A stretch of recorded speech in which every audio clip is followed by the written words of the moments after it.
کبھی کبھی ذہن میں یہ بھی خیال آتا ہے اچھا جی میں توبہ کر لوں گا، اللہ بڑا رحیم ہے، اللہ نے کسی کو تو معاف کرنا ہی ہے، اللہ معاف کر دے گا۔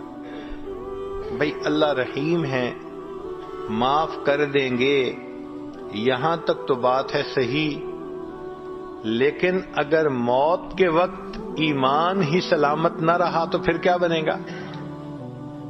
حدیث پاک میں ہے کتنے لوگ ہوتے ہیں ان کے نام ساری زندگی مسلمانوں کی فہرست میں رہتے ہیں، موت کا وقت آتا ہے ان کا نام مسلمانوں کی فہرست سے خارج کر دیا جاتا ہے۔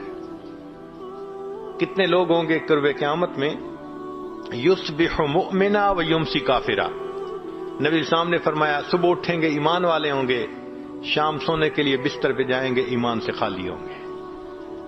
تو بھائی یہ جو ایمان سلب ہونے کی بھی باتیں ہیں، کہیں ایسا تو نہیں کہ گناہوں کے بد اثرات کی وجہ سے ایمان ہی سلب ہو جائے، پھر کیا بنے گا؟ رحمت تو ہوگی نا ان کے لیے جو ایمان کے ساتھ چلے گئے، اور ایمان سے ہی محروم تو پھر کہاں سے رحمت کا سوال پیدا ہوا؟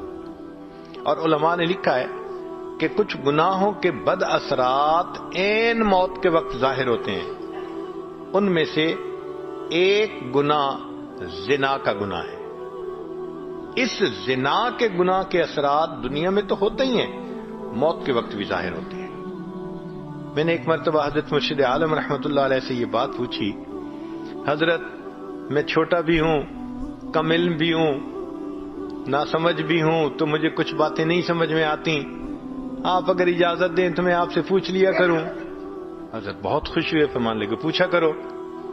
تو میں نے یہ سوال پوچھا کہ حضرت تلبیس ابلیس کتاب میں ایک واقعہ پڑھا ہے، ایک حافظ قرآن تھا جس نے کہ بد نظری کی، شہوت کی نظر کسی پر ڈالی، اور اس کی وجہ سے 20 سال کے بعد وہ قرآن پاک سے محروم ہو گیا، قرآن پاک سینے سے ہی نکل گیا۔